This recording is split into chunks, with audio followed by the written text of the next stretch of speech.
Hare Krishna. Welcome you all for this Gita course session 7, and we are going to see some interesting subject today.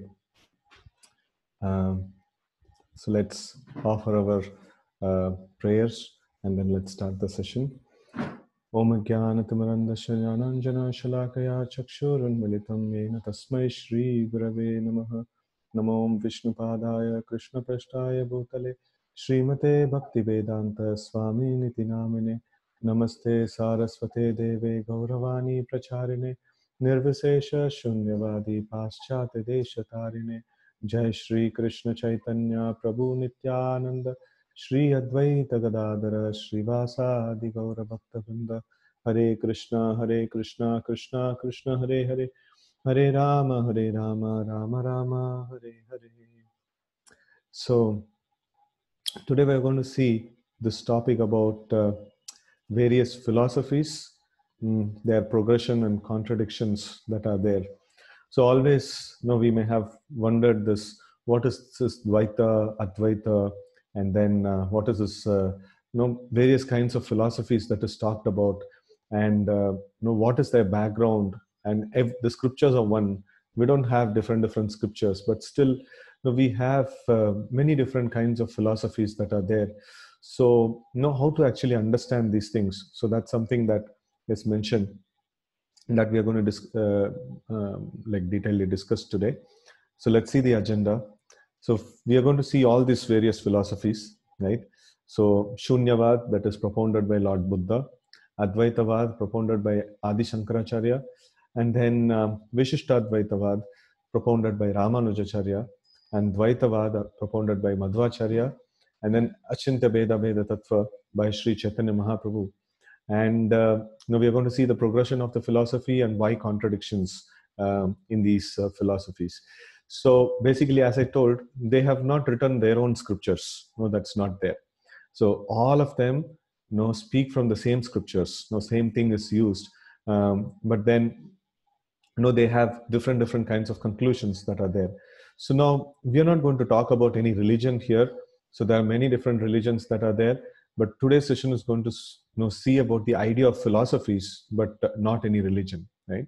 So first, let's start with this. The first philosophy that is there. So that is Shunyavad, and then this thing. Now we see this propounded by Lord Buddha. So the basics of the philosophy goes like this. So the basics is the world is a place of suffering that all religions accept, and then the cause of suffering is the desires that a person have. That also, almost all religions accept. When all our desires are finished, we attain nirvana. So this is something that they say, and then nirvana means complete extinction of oneself. There is nothing left about me. Everything about me is completely destroyed. So that is called nirvana. So it is something like this, that it is Lord Buddha. He was kind of his whole thing revolves around in this material world, and it's about the matter, right? So the conception of self, what is the identity that they have, is that this body is collection of mind, intelligence, earth, water, fire, air, ether, all those things. But then there is no soul in the picture. They don't actually consider the Atma in the picture. And they kind of give an example that, you see, if there is a chariot, like if there is a chariot that is there, so what is this chariot? So you remove the wheel of the chariot, still you can find that, okay, it's chariot. You remove the horses of the chariot, still you can find it. So in this way, if you keep removing everything, finally what exists is nothing, right? So that's the philosophy essentially. The Buddhist philosophy actually says. So we also give a similar kind of an ideology, similar kind of an analogy to explain the presence of soul. For example, we say that you see this this body. You have hands, you have legs, and things like that. But whom does these hands and legs and all these things belong to? It belongs to a person. We are identifying, it is mine. So where is that identity coming from? So that is where the whole thing is. The Buddha says that, okay, like everything is finished, then it's finished. That's the Shunyavad philosophy talks about. So we see in the same chariot example, so we actually give it in the form of, okay, if there is a car and a driver, so car is and the driver is different. So the chariot is there, so but then no, it's not just the chariot. No, we also have a person driving the chariot, right? So this example in one of the previous sessions we had given, the passenger is the soul, and the ropes that control the chariot or the horses is the mind. And then no, there is like the horses are the senses, and then the intelligence is the driver, and the soul is the passenger. No, these different things, like no, is mentioned. So the Buddhist philosophy, no, it just removes the soul from the picture, and then it explains the whole thing, no, over there. So this kind of if somebody says that if you find can you find your eyes in the body, no, in your body. So then if you actually look upon, and then you say, okay, no, I don't see the eyes over here. So but then eyes is the one which is perceiving everything. So in the same way, like this in the Buddhist philosophy, the person who's perceiving, that is not taken into account, and then it is only explained in terms of the matter that is there. And no, there is no concept of God, because there is only matter that is there. So all these matters combined together, they form consciousness, and these conscious beings, they undergo some kind of pains and pleasures in this world and things like that. And there is no concept of God in the Shunyavad. And the Shunyavad means what? Like, I have some trouble, I have to just extinguish myself, and then I'll become zero. And once I become zero, so then all problems is finished. But this is kind of called as an atheistic philosophy. Why? Because it rejects the scriptures, and it rejects the conception of God. So that is why the Shunyavad philosophy is called as a atheistic philosophy. So Buddha himself, he remained silent whenever the questions about what is the life after death, about God, and things like that and all. So Buddha always used to say, okay, right now you handle the problem of suffering that you have. You do meditation and things like that. So don't think about life after death and all these things. So though the philosophy, it doesn't talk about anything about God or anything like that. So the ultimate goal of the philosophy is that we will become zero. But then, these Buddhists, they worship Lord Buddha, and then they chant the names of Lord Buddha. So which is all like bhakti, which is, if the philosophy is Shunyavad, that means everything has become Shunya, and even the the personality Buddha also would have become Shunya. So but then they worship.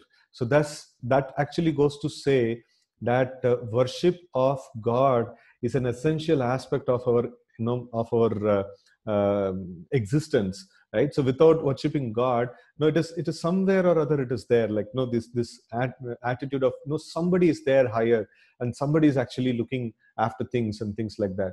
So Buddha generally did not comment upon these aspects. But then why did Buddha rejected the Vedas? So that is also a very important thing. So Buddha rejected the Vedas when he came in the picture during his time. So there were so many people who were followers of Vedas, but then they were indiscriminately killing animals in the name of Vedic sacrifice, and they were kind of doing such kind of things. So then Buddha actually told, no, what is this, such a merciless kind of act? So first you people give up Vedas, everything you give up, just you become normal human beings, right? So you become peaceful, peace-loving kind of human beings. Don't be violent. Ahimsa paramo dharma and all those things. He actually preached that particular thing. And then in fact, the philosophy says that this world is full of misery, and it's not a place for gentlemen to live. We accept the Buddhist philosophy, Buddha as an incarnation of the Lord. Definitely it is mentioned in Dashavatara Stotra also, and it's one of the incarnation of the Lord. But then the philosophy he preached is an atheistic philosophy, because it just rejects the Vedas, and then it just kind of rejects the existence of God. So it is something like, it is if you have a small child going to a school, so in the initial classes they would say that the subtraction problem is not taught like this. If you have 5 in this, if you minus 3, how much it is? You have to fold 3 fingers, and then what remains is 2. So, but if the problem is 3 minus 5, then now the child will say, okay, 3 in this, how I can fold 5 fingers? It's not possible. So then the problem is told as it's a wrong problem, right? So in that same way, Buddha came and then he told that no, give up the Vedas, give up all conception of God and everything, just become peaceful living entities. That's it. So this is something like that. So the teacher teaching it is a wrong problem, right? So though Buddha rejected all these like worship of God and Vedas and things like that, but still in Buddhism they involve a deity worship. So they have vigraha of Lord Buddha, and then they worship him. And then they chant the names of Lord Buddha. So this, we have put up over there, Namo Amitabha. So that is like, the Buddha's, this one. So they chant these names. So that means this bhakti or devotion to God is something very, very natural to us. And then, how much ever we suppress, about this particular aspect, still the bhakti will surface out. Bhakti is very, very essential aspect of our existence, actually. So by worshipping Lord Buddha, the followers of Lord Buddha definitely advance in their spiritual path. So I would like to cite a reference from Srimad Bhagavatam in this regard. So it says that Savai Pumsam Paro Dharmo Yato Bhakti Radokshaje Ahaituki Apratihata Yayatma Suprasidati. So this says the supreme occupation or dharma for all humanity is that by which men can attain to loving devotional service unto the transcendental Lord. Such devotional service must be unmotivated and uninterrupted to completely satisfy the self, right? So why we had seen in the past sessions that we are an amsha of the Lord, are a part and parcel of the Lord. So just like if this hand and this various parts of the body, if it has to be energetic, if it has to be like active, then some food is to be supplied to the body. So if a tree has to be like growing very nicely, the water has to be offered to the root. So in the same way, if we all have to be satisfied, so then we have to be engaged in the service of the Lord, right? So that's the way it is. If any part of the body, it's not cooperating with the body, so then it's called diseased, right? So in the same way, like if we are not able to cooperate with the Lord in His service, so then it becomes a diseased condition, and in diseased condition there is pain that is there. So in the material existence means like somewhat it is kind of a diseased condition, so wherein we are not in sync with the Lord, we are not actually completely in sync with the Lord. So here this sloka nicely puts Savai Pumsam, so for all living entities, Paro Dharma means like the greatest of all the dharmas is Yato Bhaktir Adokshaje. So like the bhakti to Adokshaja, the Supreme Lord. So it is very important. And how it has to be performed? It should be unmotivated. Now, if I perform bhakti towards the Lord, thinking that I will get something in return, still it will not satisfy my heart completely. Ahaituki apratihata, uninterrupted. Such a service can completely satisfy the self, and that is what we are looking for in so many different forms and ways of life. So we want to have that satisfaction. If I get this particular entity in my life, or this particular job, or so much if I earn, I'll become satisfied. And this satisfaction is what we are looking for, and that we will be able to get at this this one. So by having the by following the dharma, paro dharma, that is bhakti to adokshaja, right? So bhakti to the Supreme Lord. So now let's see the next philosophy, so which is there, that is Advaitavad. So this Advaitavad is propounded by Adi Shankaracharya. So this is like this Advaitavad, it brings in the concept of soul. So the Shunyavad philosophy, it talked about about the matter that is existing, about all the material things that are existing, but then it didn't recognize about the soul that is present.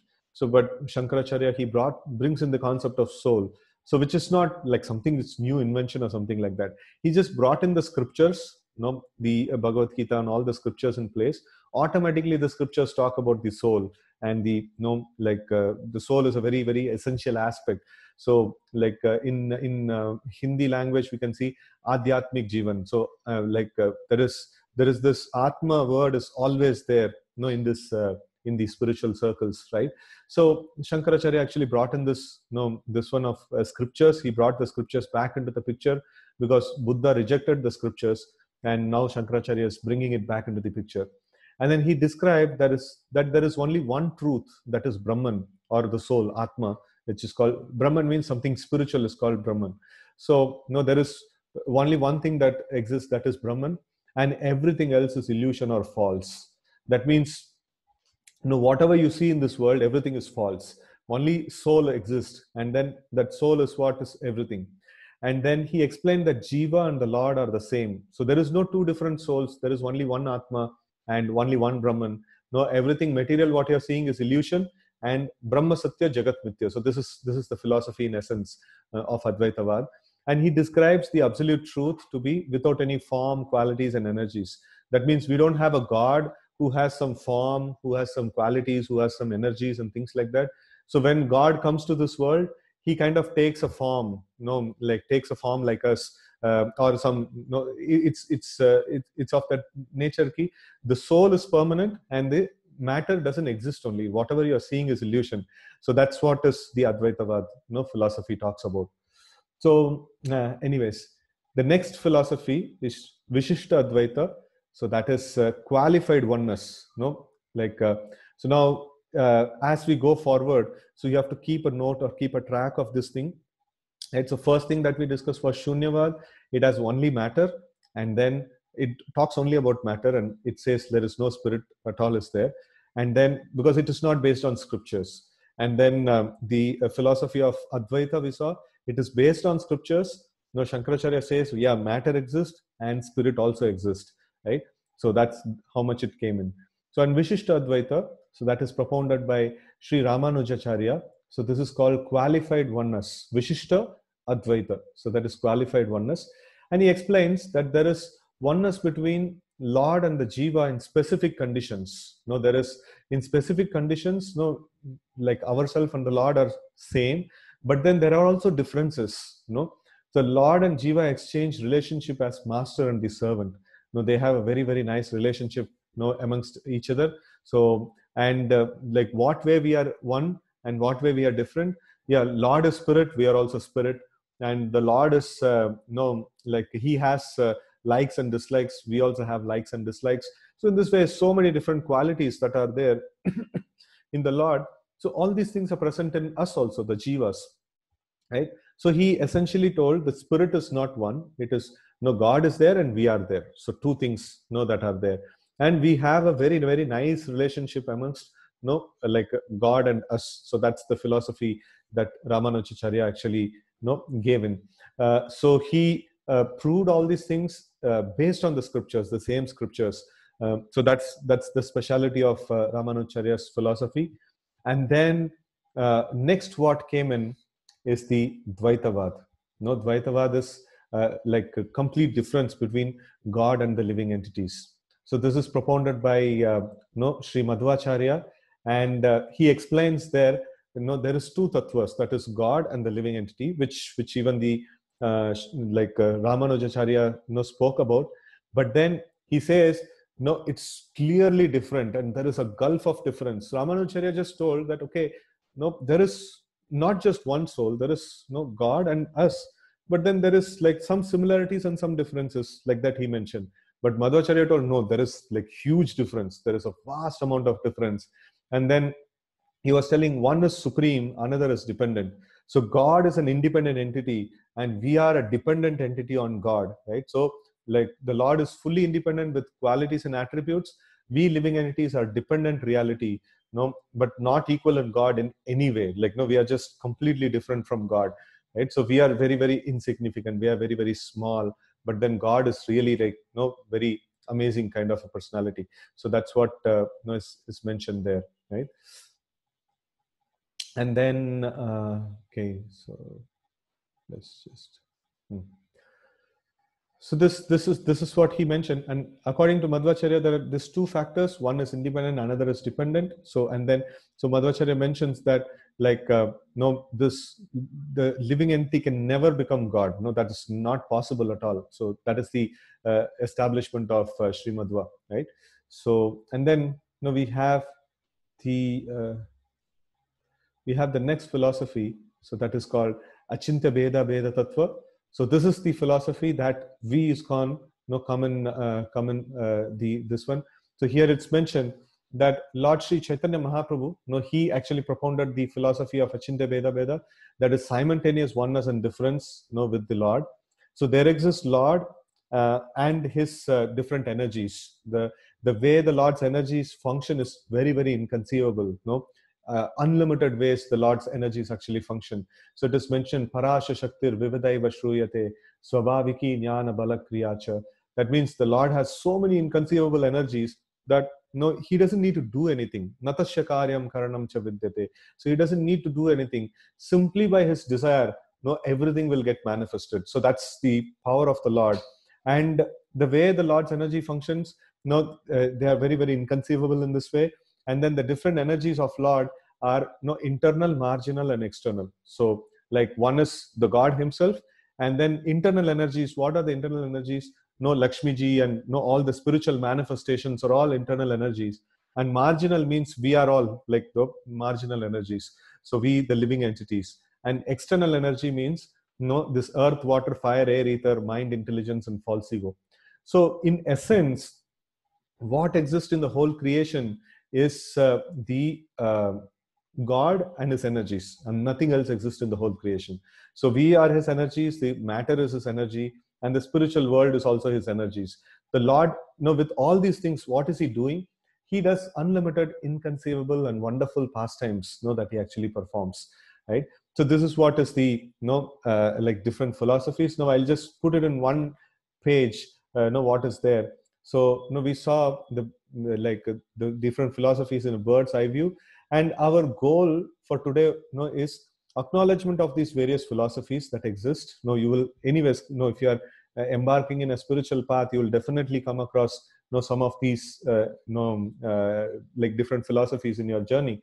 So we have to understand why there exist these various philosophies, and if there is only one truth, right? So why there are contradictions in those philosophies, and then let us understand these differences in these philosophies, and then like what is the connection between these things in a very chronological way, right? So in the way it had actually emerged.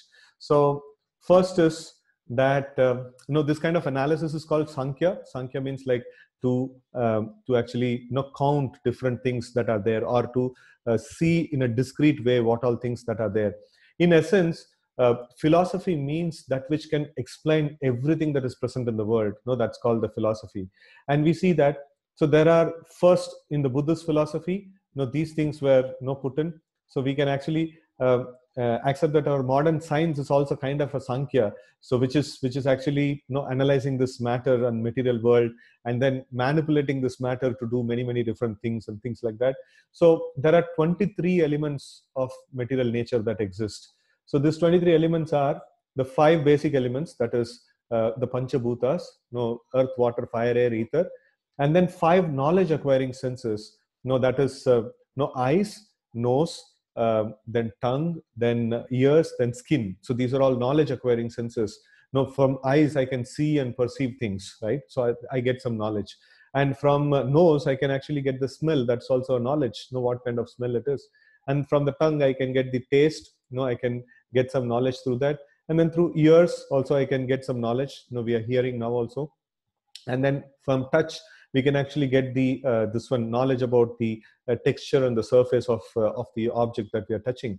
So these 5 are called knowledge acquiring senses.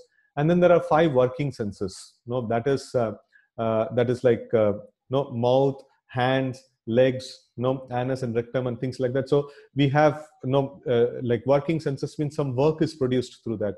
So now I'm speaking. I can produce some action, right? So in the hands and legs also they can act. So in this way, like these things are called as working senses. And then there are 5 sense objects.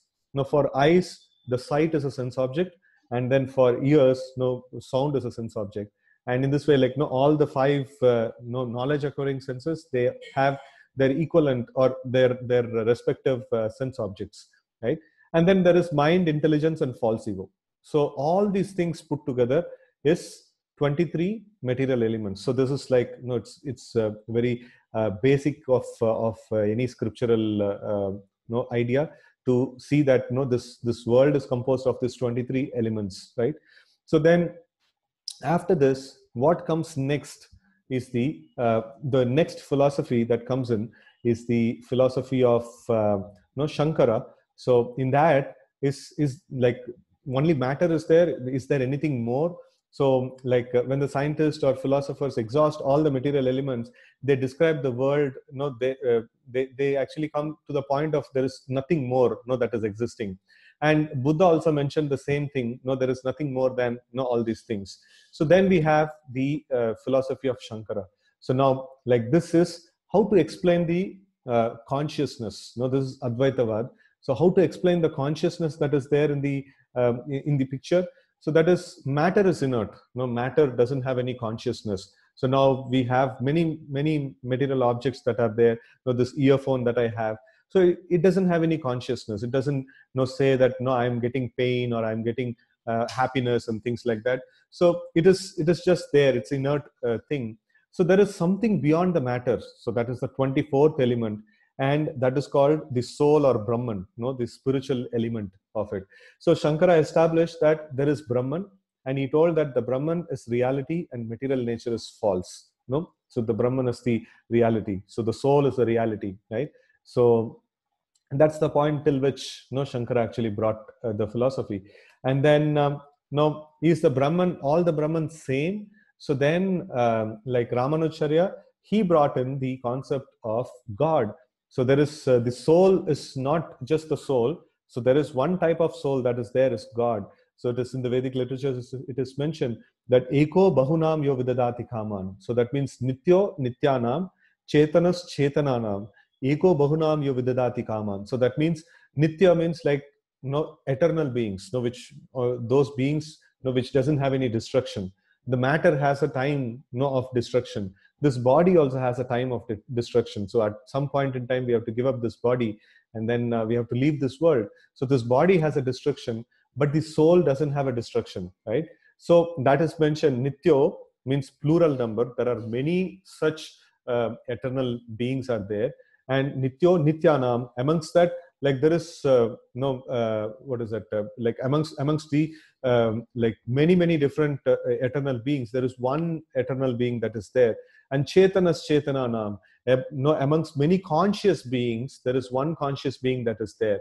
And Eko Bahunam Yo Vidadati Kaman. So that one entity is fulfilling the desires of all other entities that is present, right? So this is this one. The Vedic scriptures are quite clear about the existence of God. So like, but then when the philosophical progression comes in, it actually takes some time for people to understand. So before Lord Buddha, this conception was there, but then it got degraded. So then Buddha came and told, like, hey, forget about all Vedas. So then again, the same Vedic principles which were there before is again getting re-established by these acharyas actually. So now the Ramanujacharya, he brought in the existence of God. So then the next philosophy that comes is Sri Madhva's philosophy. So can any Brahman become God? That means any soul, can I become God? So then Madhva argued that it is not possible. We are souls, we are jivas, and we can never become God. So that's we have gulf of difference between God and us. That's the philosophy that this one Sri Madhvacharya actually brought in, right? So then there is the next philosophy, that is Sri Chaitanya Mahaprabhu's philosophy. So that says that God is eternal, and eternally different from us. We are completely different from God. We have all the qualities of God. So we are in one in quality. That means, like, if God is merciful, so we also have some quality of mercy. God is like powerful, all powerful. We also have a minute power, and in this way, like, every quality, if you see, there is a minute quantity of God's quality we have, because we are God's amsha. It's like if you take one drop of water from an ocean, so it will have the same chemical composition as the ocean, but then the drop is a drop and ocean is an ocean, right? So in that way, like, we have similarities with God. We have all the qualities of God, but then we have them in minute quantity. And God has the qualities in abundance, right? So we have in minute quantity. And God has inconceivable and amazing potencies that can put even great thinkers in amazement, right? So that's like unimaginable levels of power, God has. So this is something that is contributed by Sri Chaitanya Mahaprabhu, right? So this is the various things. Now let's see them in little more closer perspective. So at the time when the Vedas were completely misunderstood and misquoted, Lord Buddha told, no, don't accept Vedas, just be a proper human being. Then after that, Adi Shankara came, so he told that no, it is not just the matter that existing. There is a soul that is there. No, he actually brought about that particular thing. And then Ramanujacharya and Madhvacharya added detail to the concept of soul and brought in the concept of super soul or Bhagavan. And then Sri Chaitanya Mahaprabhu explained the super excellent, inconceivable activities of the Lord and his divine energies. Right. So this is the way of progression that is actually coming in. And then we see that this is how we have just put it in a simple terms in one slide, all the philosophies that we have seen now. So Shunyavad means only matter, and after this body is finished, you are finished. Like there is nothing more that is there. And then the next philosophy is Shankara's philosophy. There is existence of soul that is recognized. Then next philosophy, that is Ramanuja's philosophy of Vishishtadvaita. So he says soul and super soul both are there. Soul and God both are there. And then like Madhva's philosophy, that is Dvaita, he told there is a clear difference between soul and God, and soul can never become God. That's like very, very clear difference that is there. And then finally, God's super excellent qualities and capabilities and things like that. So this is what is the various philosophies that talk about. So now naturally when we hear about all these things, question arises that if the scriptures are the same, how come these people manage to get so many different philosophies, and why there is contradictions in these various philosophies? That's something that comes to the mind, right? So it is like, if it is a progression, so then why there is a contradiction? So that's our main proposition here. So let's see that all the acharyas try to explain the same scriptures. There is no new scripture that is introduced. Everybody speak from Vedanta, everybody speak from Bhagavad Gita, and they differed about how we understand these scriptures. So every acharya abstracted a certain aspects of philosophy. Like for example, Shankaracharya, when he came, so wherever there is spirit is there, he just put everything. Okay, spirit you understand in one unit, and then matter, there is a lot of detail is there. So there is only spirit is in one unit. So then later on, when Ramanuja came, he just put a little bit more magnification. And later on, when Madhva came, he put a little bit more magnification. And then when Sri Chaitanya Mahaprabhu came, so he gave more magnification. So it is the details are getting crisper and crisper. It's like if you see with a lens, a faraway object, if it is blurred, then you can keep focusing and magnifying. So then you will get more clarity into the whole thing. So that's what has happened. But there is no distortion of what is that? There is no distortion of the original text of Vedas in itself. So that is one thing very, very solid. In our Vedic traditions, there is no contradiction about or no disagreement about the mool shlokas that we have. Everybody accepts on that as something divine. And for thousands and thousands of years they have been existing. So we see even the modern days, many books, science texts and things like that. So they keep changing, every now and then. But then the Vedic texts, for thousands and thousands and thousands of years, they have never gone through any change, and it's so solid. And it is a solid basis of our culture, right? So every acharya abstracted certain aspects and then explained only a portion of them. Sometimes they denied the details of abstracted portions. So that means in terms of when it is like when there is the concept of like a soul in terms of Shankara. So he told that okay, there is no God, or there is no this one. So you just understand soul as one. He just explained it in that way, right? So sometimes they denied the existence of details of the abstracted portions, right? So it doesn't exist like that. So it is just like all math teachers do the same thing. We discussed in the beginning of the session also. For an elementary section, they may tell 3 minus 5 is a wrong problem. because it is difficult to comprehend for them, right? So when we saw the progression, so Buddha rejected all the Vedas. So the moment the Vedas comes into picture, immediately you give all the details. No, it will be overwhelming actually. So he actually brought in this concept of matter and spirit. No, you understand that there is spirit is there. That's how much like Shankaracharya actually brought in the whole thing, right?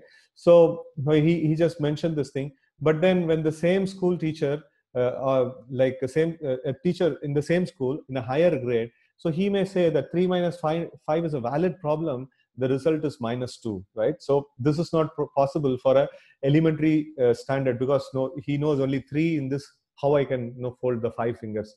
No, I cannot fold. That means it's a wrong problem, right? So that's how they can actually not think in that terms. So is there a contradiction in the statements of these teachers? There is no contradiction. The elementary teacher knows well that it's the right problem, but then he cannot teach the right solution over there. So, but then a higher grade teacher can actually make that problem valid, and then he can actually give the result for it, right? So this is the difference. This is the way the contradictions actually are there in the scriptures, not in the scriptures, in the interpretation of the scriptures in various philosophies. So if we actually can go deeper into the scriptures, we will understand that there is no contradiction. No, it's something of this sort. The contradiction that we see in the scriptures is something of this sort, and the scriptures are quite consistent. The Vedic scriptures are quite consistent, quite scientific, right? So now let's see. Now we have had a till now we had a like very technical kind of a session today. So but then I want to end it with a like nice sweet Leela of the Lord, right? So can we have a glimpse of the super excellent and inconceivable nature of the Lord? So we will see that with the explanation of a Leela of the Lord, right? So there is this wonderful Leela that Sri Krishna does in the when he was present 5,000 years before on this planet. So we all know that in the beginning how Lord happened to come to this planet. So the earth was overburdened with a lot of demonic forces, and then these demonic forces were really creating a lot of anarchy everywhere. So then Lord Brahma went to Lord Vishnu, and then he prayed and summoned the Lord, or basically not summoned, like he actually requested the Lord to appear in this world, so that he can actually set right all these things. And when this happened, so then the Lord agreed, and then he came as the son of Devaki, and then he was later transferred to the Vrindavan, so where he accepted Nanda and Yashoda as his parents. And there this like Krishna's leelas are quite sweet over there. And then one time this scene what you're seeing here in this picture, so all the different friends of Krishna, so they're all great devotees in the past. They were great rishis and munis in the past, so they had come to assist Lord in his leela as the friends of Krishna in his leela. So when they used to go for a lunch, when they used to go to herd their cows, so they would also, their parents would also pack the lunch box for them, to have in the when they're in their break in the daytime. So when they all would assemble near the Yamuna river, and they all would sit in nice gatherings. So they all would sit together, and they would have the lunch very nicely. And in this picture, if you see, there is one unique thing is there. Every single person is offering something to the Lord, right? So this is something really very nice. So they would see that, oh, my parents have given me something, it's so nice, let Krishna have it first. So like that, naturally they would have they would all would like to serve Krishna in different ways, right? So now at the scene, Lord Brahma actually arrives in the scene, and then he sees that, okay, what is this? I had actually called for the Lord, and then to help in this world, and then I came to see my Lord, and then here I see a small boy playing with other cowherd boys, and then he's just eating food like a normal person. And then these boys around, they are actually tasting what is to be given to Krishna. They're tasting, and then they're seeing, oh, if it is nice or not. And then if it is nice, they are giving to Krishna. And Brahma, he saw that, what is this? It is happening. Actually the standard of worship, even in our temples, like the standard of worship that happens is that if a pujari has to go to worship the Lord, he would first take a bath, and then he would wear clean clothes and things like that. Even if he happened to eat some food, no, he cannot go in the same dress, no, into the sanctum sanctorum of an established temple, right? So there is a lot of purity that is to be maintained, no, before you approach the vigraha of the Lord and offer worship. So Lord Brahma is the greatest of the Brahmanas, and he was like, having the greatest standards of worship in Brahmaloka. So, but then when he comes and sees that these cowherd boys, the friends of Krishna, they're having something, and then like they're finding it so tasty, they are offering to Krishna. So like he was getting so much bewildered. Is he God? Like, am I seeing something else, or is he God, and things like that. So then what he did, he actually stole all the calves that these boys were herding. And then in between the lunch, all the boys, they thought that, okay, where are our calves? They were kind of searching. Then Krishna told, okay, fine, don't worry, I'll go and search for the calves. You people don't disturb your lunch. You have your lunch. So then Krishna went to search for the calves, and at the time Brahma stole even all the boys who are there, like those were also stolen by Lord Brahma, and kept it safely in some place. So then Krishna came and saw that no boys, no calves, and nothing was there. So then what to do? Like, how he'll go back to his village. So then he understands, okay, this is all the tricks of Lord Brahma. So then Lord Brahma did all these things. He went away from the scene. So he didn't, he just wanted to go for a moment and then come back. So, and in the time session, we saw that time dilation, like, how in various spheres there are different times. In Brahmaloka, what Brahma experiences 100 years is 1,000 yugas here. It's like, sorry, Brahma experiences as 12 hours is 1,000 yugas here. And for one moment of Lord Brahma, it costed 1 year in this earthly planet. So then, like in this 1 year, what happened is, Krishna expanded into all the calves, all the cowherd boys, and then he looked exactly the same, and more than the original, more original than the original boys and original calves. He expanded in that way, and then nobody could suspect that something had happened in this way, like all the boys and calves were stolen and things like that. So he perfectly expanded, and he perfectly was there, like in every place, in everybody's home. So he was there as their child. He expanded into all these different forms, right? So then Lord Brahma returned, and Lord Brahma was like so much of this one, he was perplexed. I stole all these boys and calves, and they're like, they're just there as if nothing has happened. So he was just kind of thinking and scratching his head like anything.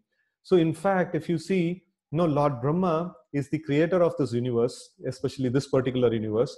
So like there are millions of other universes are there. So each universe is considered to be like the body of Brahma. So the Brahma is the living force of the universe. So there is nothing that can happen within the universe without the notice of Lord Brahma.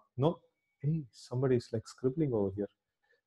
So there is nothing that can happen without the without the knowledge of Lord Brahma. So now we see that this Brahma is able to see that there is something that has happened without his knowledge, and so many cowherd boys and calves are there, and which were not supposed to be there at that place, but then they are there, and he's not able to identify how these people are there existing over there. And that was like really very difficult thing for Brahma to actually comprehend. So then the Lord displayed his super excellent power. So he actually showed his 400 Vishnu Rupa from all these different expansions, all the boys and calves. They were nothing but Vishnu's expansions in these different forms. And this even put Lord Brahma into complete bewilderment. Right? So this is how the great scripture Srimad Bhagavatam, that is the explanation of Vedanta Sutra. So that starts by saying that Tene Brahma Hridaya Dikavaye Muhyanti Yat Suraya. So the Lord can put even the great personalities into bewilderment and illusion. So his capacities and his his powers is completely unlimited, and it is super excellent. No, it is really, really very wonderful in these this one. So we can actually see many different leelas that the Lord performed. He performed the leela of Govardhana. So he lifted a mountain and kept it like afloat for 7 days and 7 nights. That's really very superhuman. And then he also like married 16,108 queens, and then he gave all of them different palaces, and everyone had their own kind of opulences and things like that. So in this way, like Krishna did so many superhuman, unimaginable kind of activities, right? So, and then also Lord Krishna's this one, Bhagavad Gita. So that is an amazing scripture. It has been 5,000 years old, and still like it is considered to be one of the greatest scriptures. And then like everyone from all time actually regard Bhagavad Gita, and they study Bhagavad Gita, right? So this is something that is very amazing aspect. Even the greatest intelligent creator of the world, he actually surrenders to the Supreme Lord, right? So this like in this connection, there is Lord Brahma actually offers a prayer to Lord Krishna. So that is recorded in Srimad Bhagavatam. He says, Utshepanam garbhagatasya padayo kim kalpate matur adoksha jagase kim asti nasti vyapadesha bhushitam. Like he basically he mentions that it is like if a child within the womb of the mother kicks the mother, will the mother take it very seriously? So in the same way, like my Lord, like I have just stolen your friends and calves and things like that. So I am just there in the creation, and this creation, the whole creation is there actually within you. So now I just did a small mistake, so please forgive me for my offense, like that. So he actually surrenders to the Supreme Lord. So in this way we can see that these great personalities, like all the Lord is beyond all these great personalities. Lord is actually really very powerful personality. So in this way we can actually see the super excellent qualities of Lord Krishna, and he's really very powerful amongst all the various personalities, right? So let's conclude it with the words of great people. So in this section, so we are seeing like how the association of the devotees is very important, right? So let's recite this sloka. Yat pada samashraya sutha munaya prashamayana sadhya punanti upasprishta sardonya ponu sevaya. So here says, O Suta, those great sages who have completely taken shelter of the lotus feet of the Lord can at once sanctify those who come in touch with them, whereas the waters of the Ganges can sanctify only after a prolonged use, right? So in this way, we are having this satsang going on, and where we are hearing about something divine, we are hearing about Bhagavad Gita, and we are hearing about the Supreme Lord.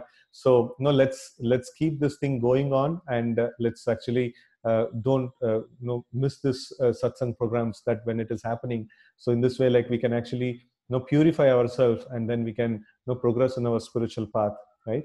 So today it's a short session. It's a too technical session. That's why we kept it quite short in its this one. So let's come to the this one of chanting the names of the Lord, and then we will take up some question answers, right? So it is mentioned in the scriptures, Kritayadhyayato Vishnum Tretaya Mejato Makai Vapare Paricharyayam Kalautad Hari Kirtanat. So in various ages, there's various forms of worship that is there.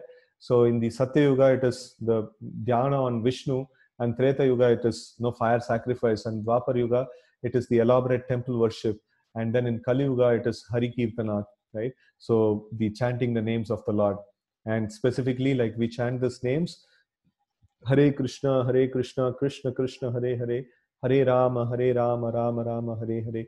Iti Shodashakam Nam Kalikalmashanashanam Natah Paratropaya Sarvavedeshu Drishyate. So this 16-worded mantra can destroy all the Kali Kalmasha, all the ill effects of Kali Yuga, and there is no better way to like overcome the effects of Kali Yuga, right? So even if we search in all the different Vedic scriptures, so this is told by Lord Brahma to Narada in Kali Santarna Upanishad. So let's prepare ourselves, and let's actually focus on this chanting session. Now we are going to chant 16 times the Hare Krishna mantra. Starting with this one time, we will chant this mantra, and then we will chant Hare Krishna mantra 16 times. Let's put our full focus and concentration and meditation on this chanting, right? So this chanting is done with the way of, we have to vibrate the sound of this divine names of the Lord, and then we have to just hear these names, and nothing else should be there in our existence. Just chant the names and hear the names. That's all. So that's the process of the meditation, and it's very, very powerful. Kindly pay your full attention to this. Shri Krishna Chaitanya Prabhu Nityananda Shri Advaita Gadadhara Srivasadi Gaura Bhakta Vrinda Hare Krishna Krishna Krishna Hare Hare Hare Rama Rama Rama Hare Hare Hare Krishna Krishna Krishna Hare Hare Hare Rama Rama Rama Hare Hare Hare Krishna Krishna Krishna Hare Hare Hare Rama Rama Rama Hare Hare Hare Krishna Krishna Krishna Hare Hare Hare Rama Rama Rama Hare Hare Hare Krishna Krishna Krishna Hare Hare Hare Rama Rama Rama Hare Hare Hare Krishna Krishna Krishna Hare Hare Hare Rama Rama Rama Hare Hare Hare Krishna Krishna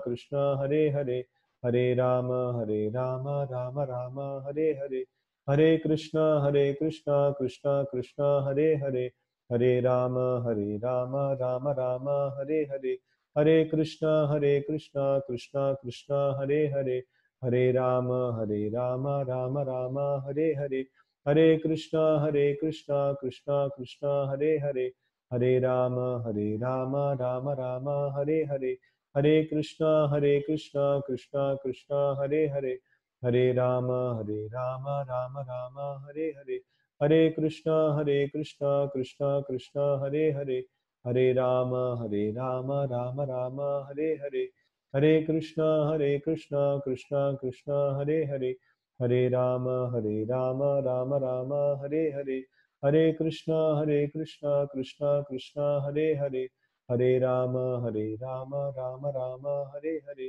Hare Krishna Krishna Hare Hare Hare Rama Rama Rama Hare Hare Hare Krishna Krishna Hare Hare Hare Rama Rama Rama Hare Hare Hare Krishna Krishna Hare Hare Hare Rama Rama Rama Hare Hare. Okay, so we will open it for questions.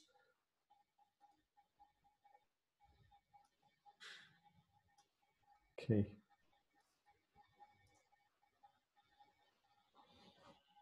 Okay, who wrote these Puranas? How did the written find out these facts, the stories of the Lord, Brahma and little Krishna, for example? Someone must have observed these things and wrote. So these are all written by Vyasadev. Vyasa is an incarnation of Lord himself. So he knows all the aspects. So Vyasa is a Trikalagnya. So even in Bhagavad Gita itself, we have an example of that. So in the end of Bhagavad Gita, Sanjaya tells that because of the mercy of Vyasa, Vyasa is the spiritual master of Sanjaya also, he says, because of mercy of Vyasa, I am sitting in this palace and I can visualize the whole of the Kurukshetra, what had happened, right? So Vyasa has the capacity to know the past, present and future, and he is also an incarnation of the Lord, and he has no complete cognizance about all these things. So that is why it is mentioned that the Vedas and the Vedic knowledge is directly given by the Supreme Lord himself, because it is given by Vyasadeva, and Vyasadeva is an incarnation of Lord, right? So that's how this is known to them. So no ordinary person could actually get this thing. So why do we call Lord Buddha as an avatar of Lord Vishnu if Shunyavad is not based on scriptures?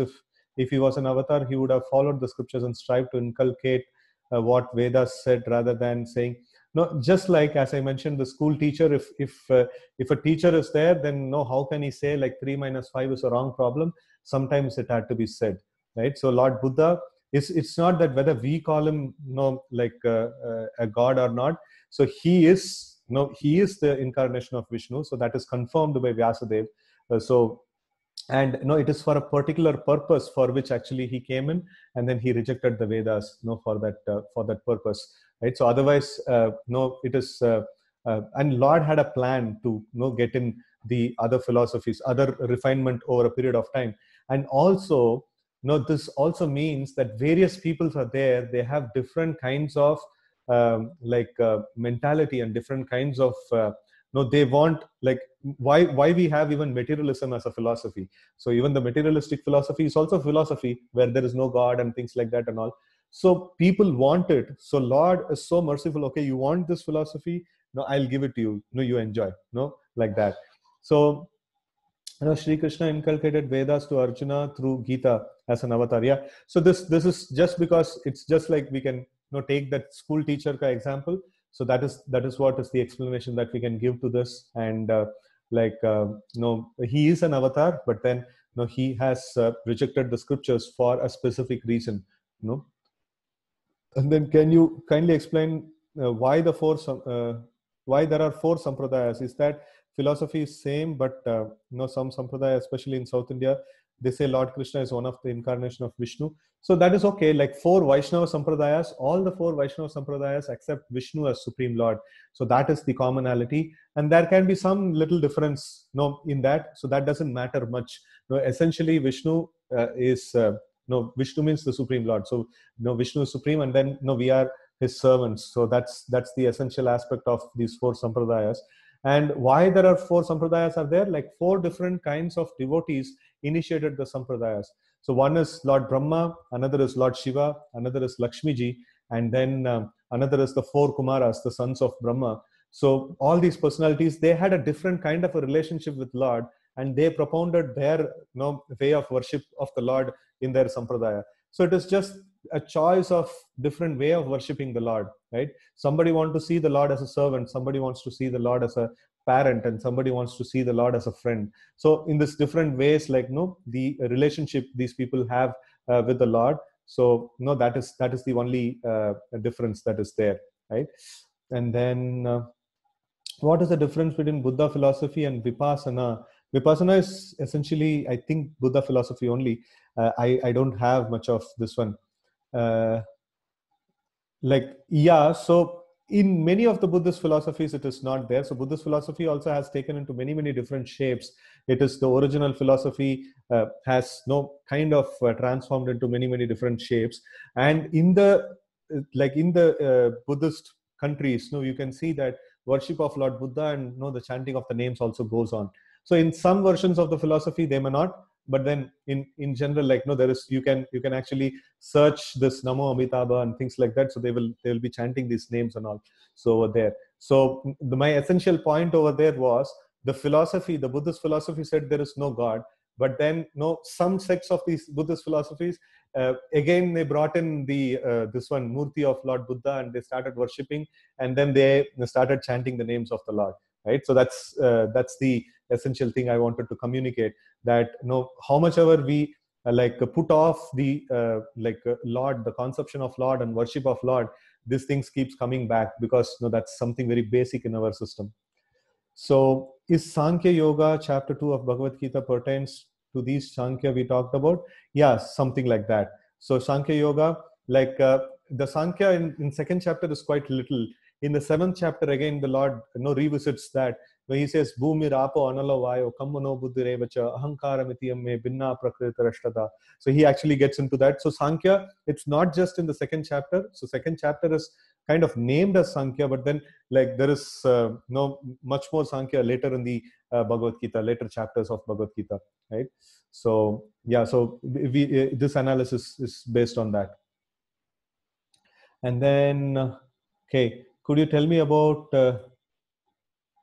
Krishna's plan? It is mentioned in the Gita, with pure devotion you can go there. Yeah, so it is mentioned that natad bhashyate shuryo na sashanko na bhavakaha yad gatva na nivartante tad dhamma paramam mama. So he says about his dhamma, so there in my dhamma, in my abode, there is natad bhashyate shuryo, there is no need of sun there is no need of moon, there is no need of any other fire or electricity. No, he just says pavakaha, so that's, we can take it in terms of modern thing as electricity. So nadad bachate suryo na sashanka na pavakaha yedgatva na nivartante taddama paramam mama. So once you go there, you will not come back again to this place. So that is one thing that he says, no, like and then he says that janma karma cha me divyam yevam yo veti tatvatah tyaktva deham punarjanma naiti mamiti. So Arjuna, so there also he says that, no, this, if one who understands the Lord's birth and activities and develop devotion to him,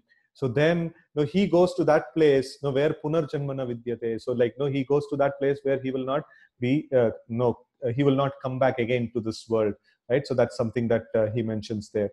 And then so these all things that are there. So one who executes pure devotion to the Lord, he will not come back to this world, he will go to the world of Lord Krishna. And Rakshasas, Pishachas, they exist. Is it mentioned in the Gita of like worshipping them? No, you will go to their planets. Yeah, it is mentioned. The Rakshasas and Pishachas, Yanti Devan, Vrata Devan, Pitrun Yanti Pitruvada, Bhute Jayanti, like Bhutani. So that is worship of ghosts that is mentioned. Like, no, if we worship the ghosts and hobgoblins and things like that, we will go and reside with them. So that's the destination for them. Shiva, Brahma, Krishna, all are named together. Why Krishna worship and not Shiva, not Parvati or Saraswati, as we do for all Devis and Devata? Okay, this question I'm not able to understand clearly, so maybe you can repost it in a little more clearly. I get tensed when there is more work in office, so how do I handle it calmly? Okay, this is an important thing, that why do we get this tensed kind of situation?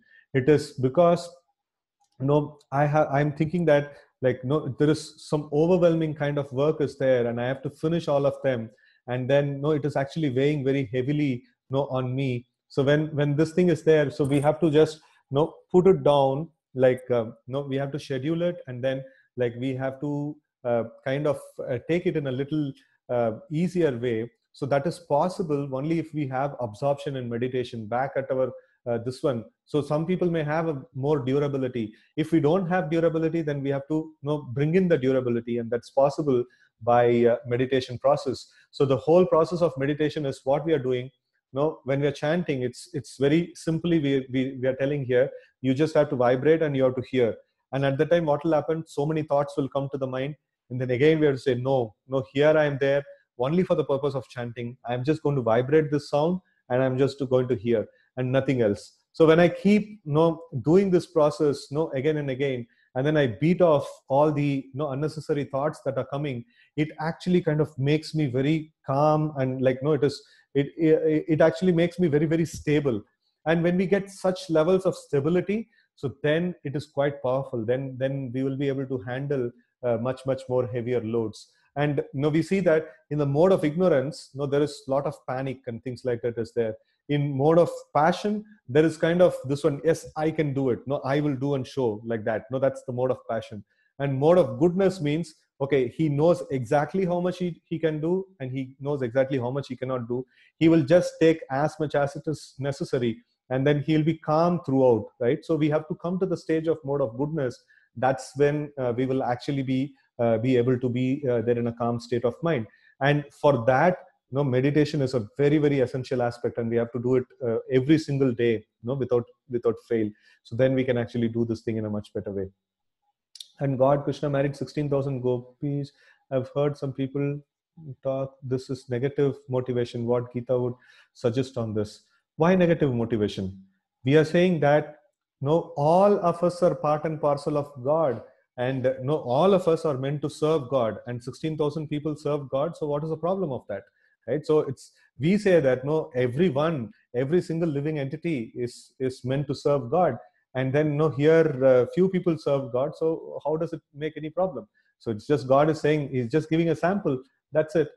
He is see, actually speaking, this is kind of, if somebody is like taking it as negative motivation, it's kind of envy on God, right? So No, God is the proprietor of everything. Bhoktaram Egnatapasham Sarvaloka Maheshwaram Suhrudam Sarvabhutanam Nyatvam Santi Mrichati. If everything that exists is property of God, He is the enjoyer of everything that exists, right? So when God is enjoying His own property, so what is the problem that we have? No, we are meant to serve God, right? So that is our this one. So we are taking property of God and we are enjoying. So that's not a problem. If God enjoys His own property, so that's a problem. So that's the essential thing. No, everything that exists is God's property, and no, like there is nothing wrong about God having 16,000 wives in Dwaraka. It's basically in Dwaraka He has 16,000 wives, right? So essentially speaking, no, God is the only Purusha. God is the only male that is described in the scriptures, and no, everyone else is called as Prakriti. Prakriti means like the energy of the Lord. So Prakriti means like, no, everyone, essentially the whole creation is feminine, and God is the only masculine. So that's this one, so that's the essential understanding. So if there is multi-universe, then are there multiple Brahmas? Yeah, in each universe is a body of Brahma. So like there are multiple Brahmas. So thank you for lovely Leela explanation. In Advaita philosophy, since the soul is there, can you please touch light upon the chakras and vasanas? Is there any relation to it? And regarding Punarapi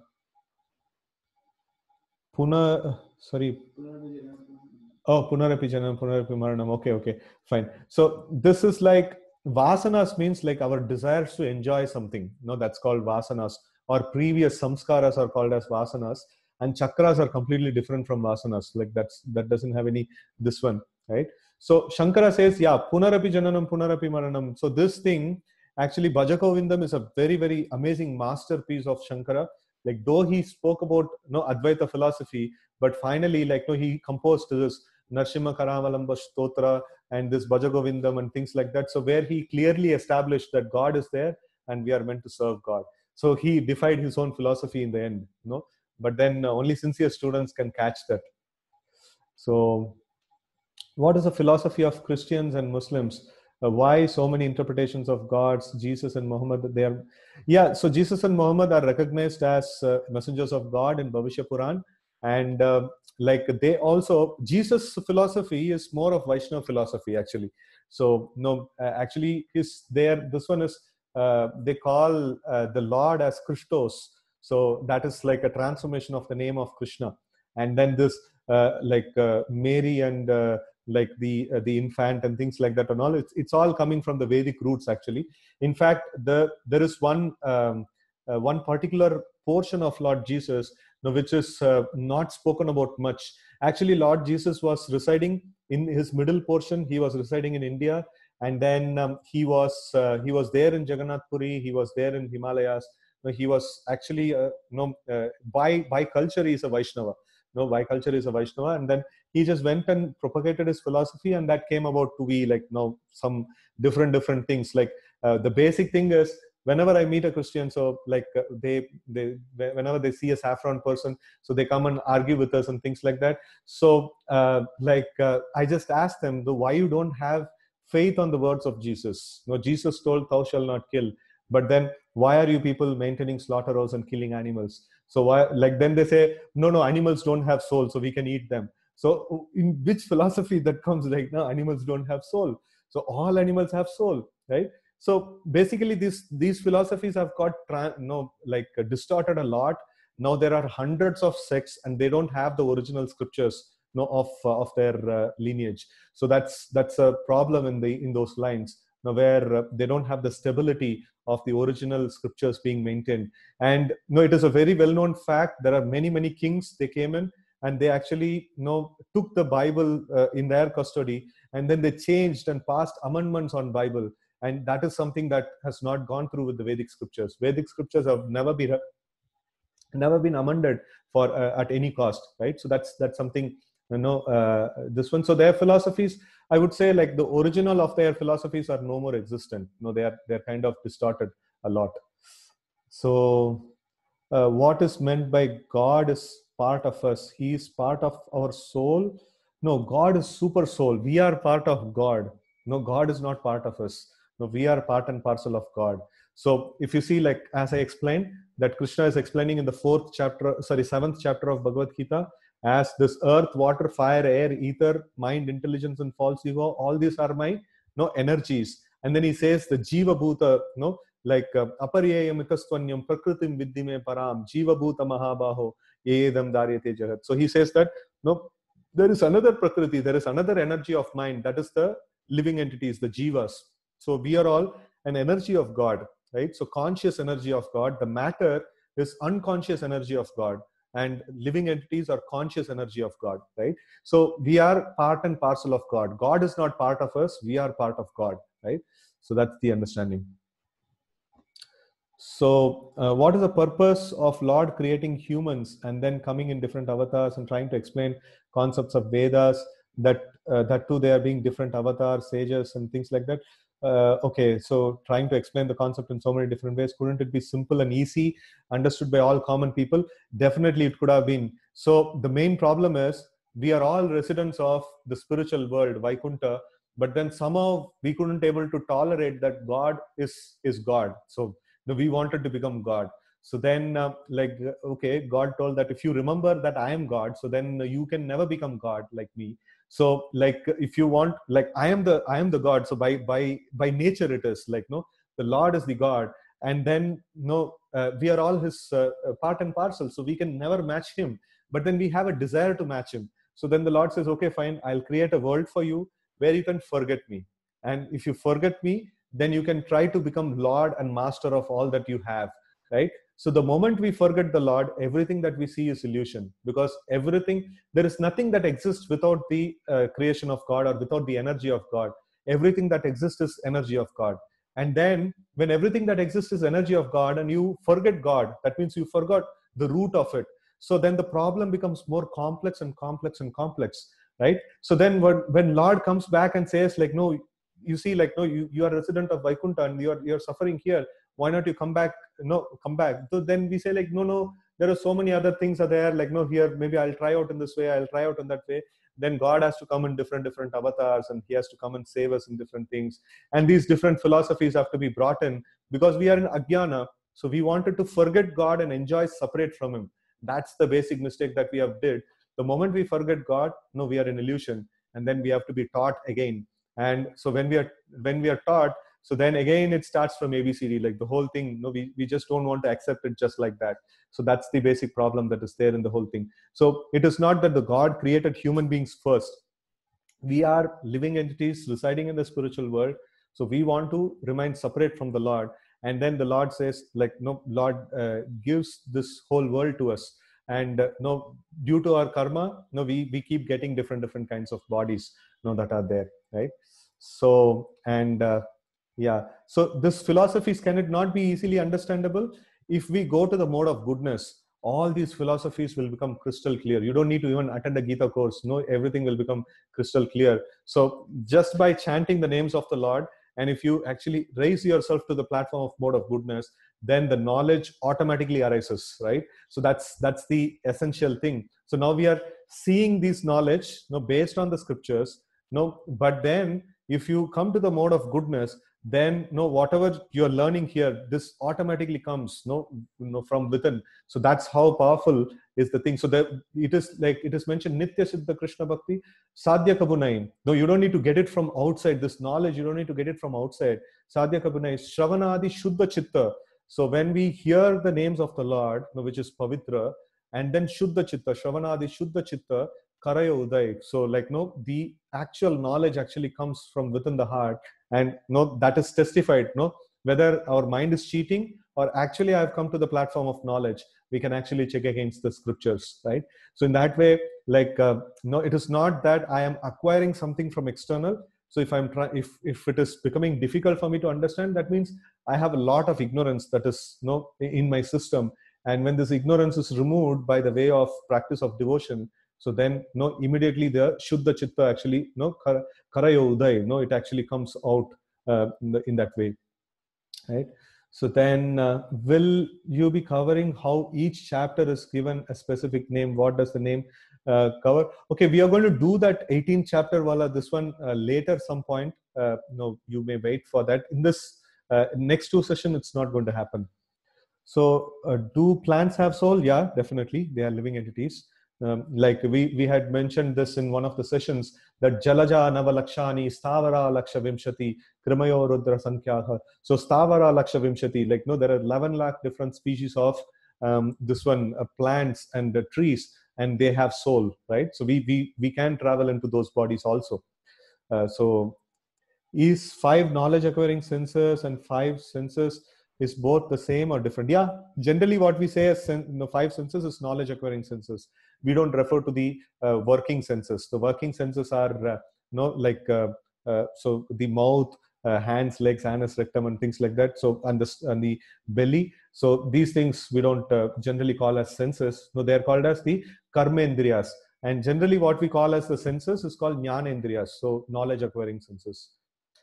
Then can you please give one more small explanation of the 3 modes of nature? So 3 modes of nature, one thing is the person who is like not desiring to do anything in this world. No, he's always lazy and lethargic. No, he is in mode of ignorance. A person, for every work, he is thinking, what is in it for me? No, that is the mode of passion. And a person, no, who thinks that, oh, this is my duty, I should perform. So such a person is in mode of goodness. So none of us are clearly in one mode. No, we are a combination of different modes. And then no, we have to see that what kind of a combination I'm having, and accordingly we should work. So this is one of the examples of 3 modes.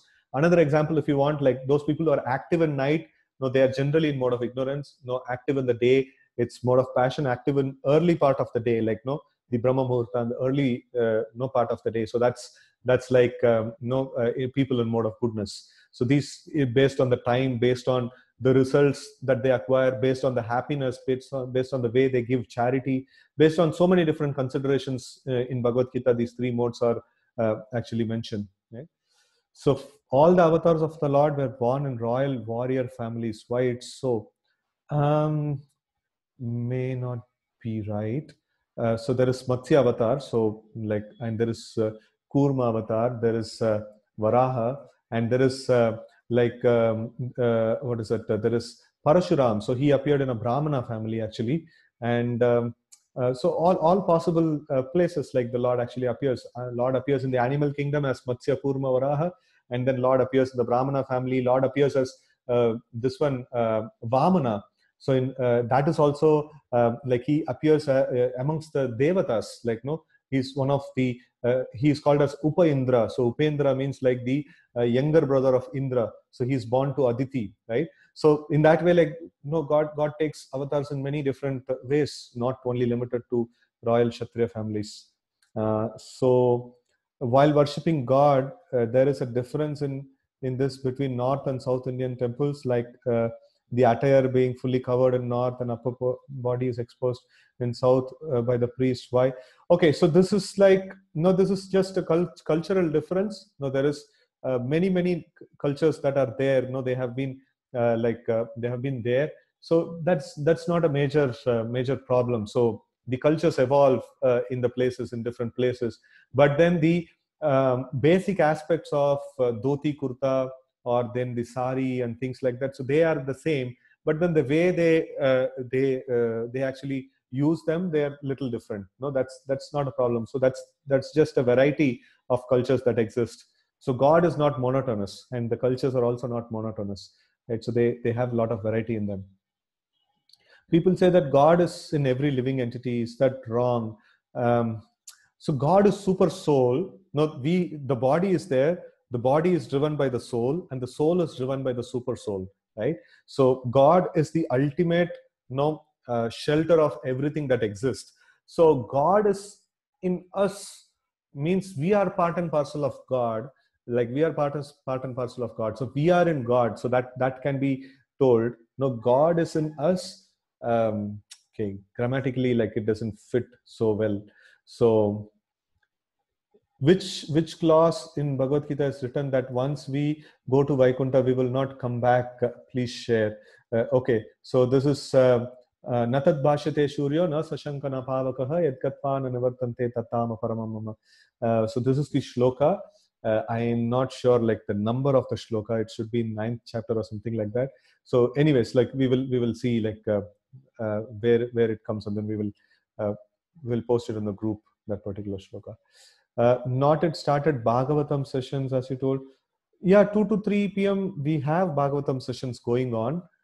So interested people can contact me. I'll send you the link for that, and there is a group that is there. If you like, you can join that group. So not clear about the difference between Dvaita philosophy and ISKCON philosophy, as both accept Dvaita. Yeah, Dvaita means like there is a clear difference between God and the living entity. So there is no comparison at all. There is complete difference. But then the ISKCON philosophy, that is the Achinta Beda philosophy, it says that, yeah, there is difference, but then we have a qualitative oneness with the Lord. No qualitative oneness with the Lord. So there are some like, what is it? So we are living and God is living. We are conscious, God is conscious. There are some like equalities that are there. And at the same time, there is difference also that is there, right? So that is something like difference is what? No, God is great and we are small. So Madhvacharya, he specifically just to drive away the Advaita philosophy. So he was very, very strong about the thing that, no, let's not discuss about any similarities. There is difference. First of all, you accept there is difference. No, that's the way like Madhvacharya preached. But then Sri Chaitanya Mahaprabhu told, yes, no, we are part and parcel of Lord. We have many of the features in common with the Lord, right? So that's something that the Sri Chaitanya Mahaprabhu preached. Okay, so can the memory of our consciousness travel from one birth to another? Yeah, no, the Lord says, Matta Smritir Jnanam Apohanam Cha.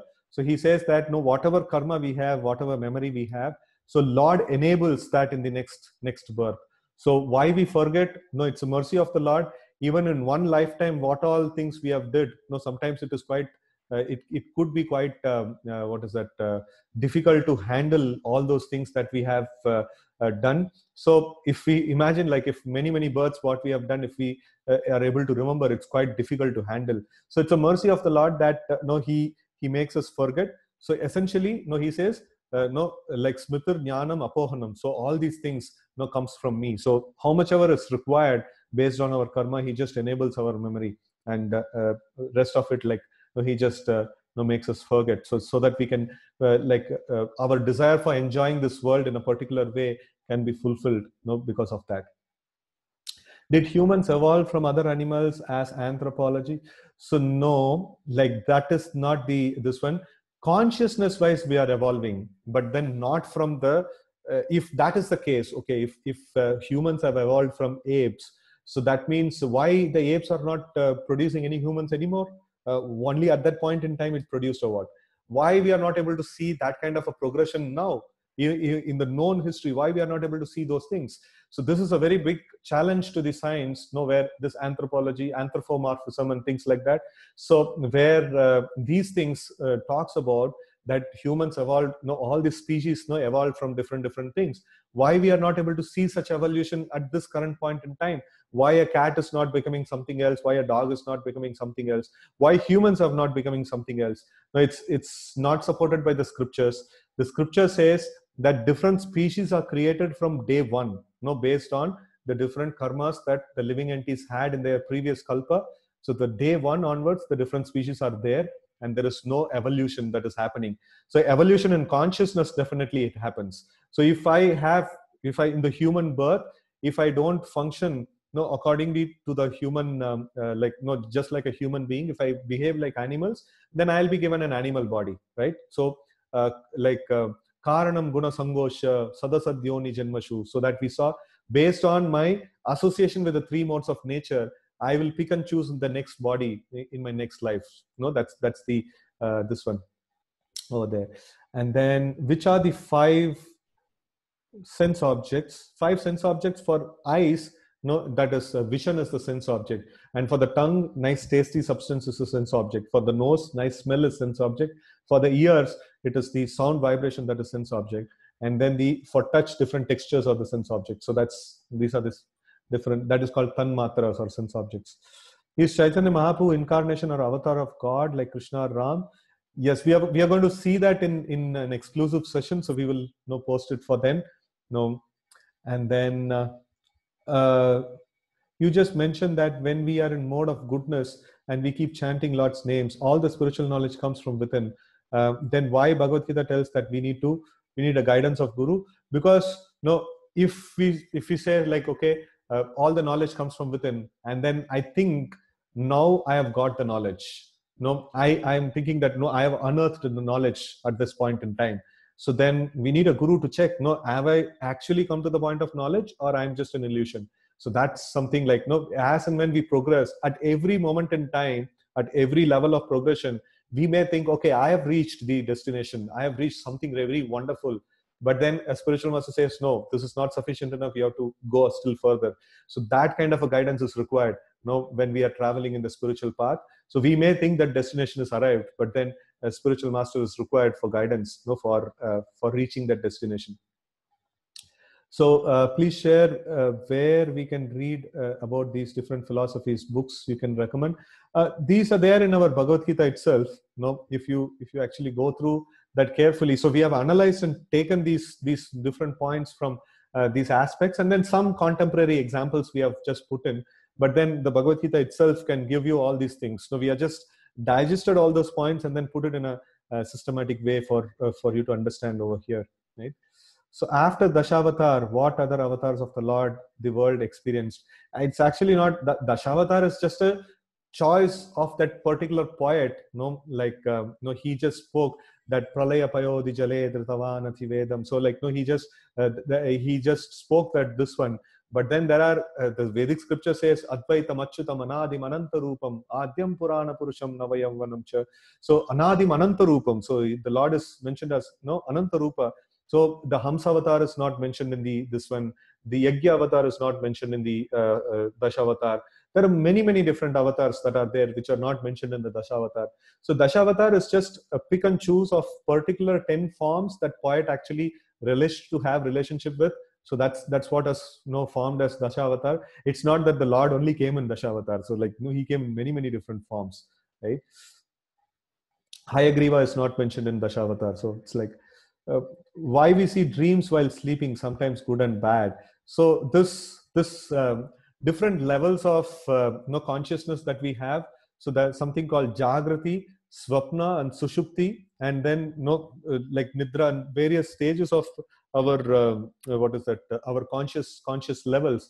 So dreaming is a state of existence, wherein the soul actually takes on the subtle body, and then it experiences various things. It actually goes around and experiences various things. That gives us an idea that we are different from this body, right? So like we are not this body. No, we are different from this body. And then the soul has a different experience in different bodies when we actually dream. So this the dream is the subtle impressions that we have. If we have some impressions on the mind, that actually reflects in our dream. So when we have good and bad dreams, like sometimes it could be possible because of our mental state of existence at that point in time, or it could be possible by external influences also. Sometimes I don't want to discuss the topic at this late night. So sometimes ghosts also can control our subtle body, so they can also come in the form of bad dreams and things like that. But then if we keep ourselves exposed to the sound vibrations of the Hare Krishna mantra, some of our devotees, like they have this chanting box, where this Hare Krishna mantra is constantly going on. So they just keep this chanting box on, and then throughout the day, 24/7, it will keep going on. So that's a very nice vibration that can actually be there. And such places can be protected from these kind of things. So these dreams, in the practical sense, like if we forget about the external influence, in the practical sense, what we actually experience, in this life and what we experience in the past, that actually forms our dreams. The mental impressions actually forms our dreams. So if we actually can put in nice impressions into the system, then the dreams can also be like quite nice. Can you share the yesterday's? Yesterday's session, it has come, recording has come. I'll share it with today's this one, or probably tonight I'll share, and then the today's session I'll share later on. So is there a difference in worshipping the Lord at our home puja room and the temples? Yeah, in the temples there is procedures, and the like upacharas are quite strict and quite elaborate actually. Yeah, so there is a difference. And then is there any moment in life when we feel that we need guru, or the moment will be created by God himself so that we will come to know that? No, like if the moment we know that there is knowledge and I'm in ignorance, immediately we should try to see that we should take a guru, right? We should try to follow a spiritual teacher. So no, that's the thing. Like no, when we have found that there is knowledge and I'm ignorant and I have to gain some knowledge, so then our spiritual path starts, and then like we take a spiritual master. Is it good to do yoga of the present age just to home work sufficient?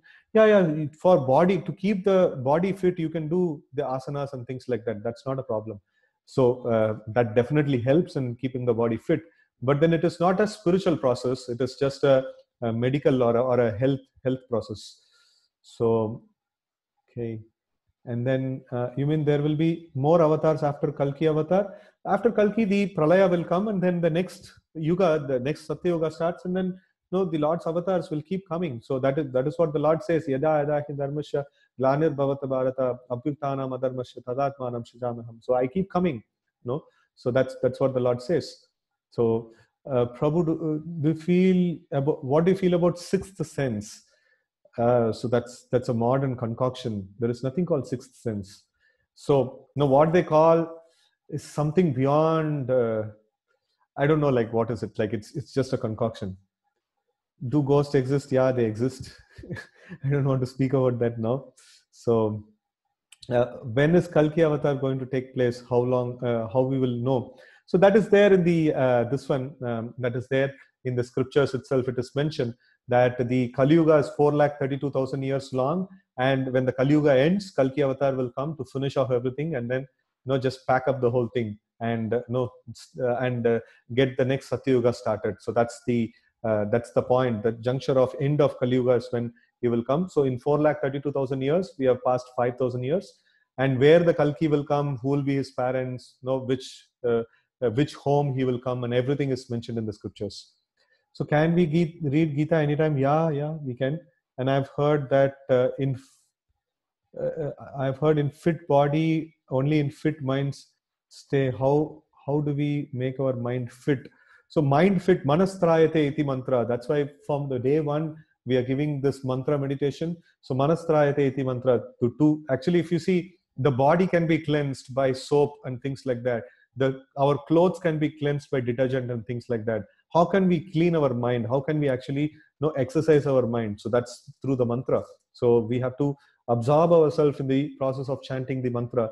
So then we can actually come to this point. So in which scripture it is mentioned, the details mentioned in the scriptures. So if you see, yesterday I had posted about yesterday's session, about Narayana Kavacha and other things. I had posted one link. So that's the link for Srimad Bhagavatam. So the link is there in the 6th chapter. If you travel to the 6th canto, if you go to the 12th canto of the same book, in the link you can actually traverse. So if you can go to the 12th canto of the same book, you will find Kalki Avatar's descriptions and all over there, right? So that's over there. Okay, so it's nice. Today we had a long question. Okay, there is some more. I met people who are like working in night, and they are in good positions materially. Okay, yeah, they can be materially good positions, but then they cannot be spiritually good. No, so we are not telling that materially they'll be bad.